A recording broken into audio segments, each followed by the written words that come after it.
Послание за 7 ноември. Какво ще ми се падне от пазителите на светлината? Хайде! Ганеша. Разкошна. Просто ме зарадва.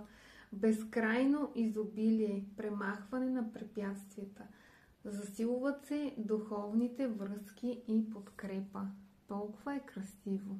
И какво вълшебно послание.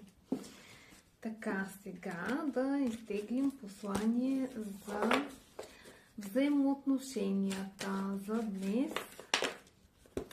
Жана Дарк. Гласът на истината. Стой здраво на земята, съсредоточи се върху целта. Освободи се от страха и отстоявай себе си.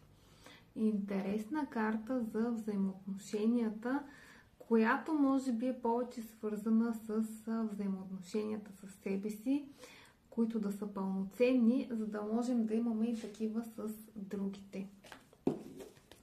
Една карта за парите.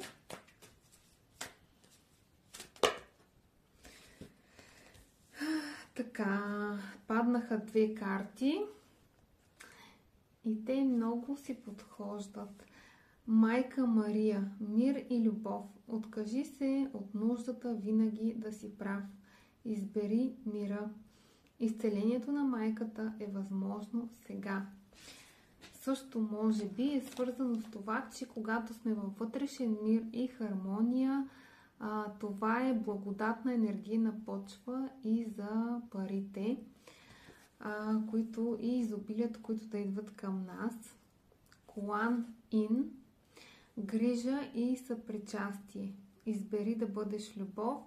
Прави това, което е добро за всички. Подай ръка за помощ и вероятно, след като правиш добро за другите, това ще се прояви и като материални подаръци за теб.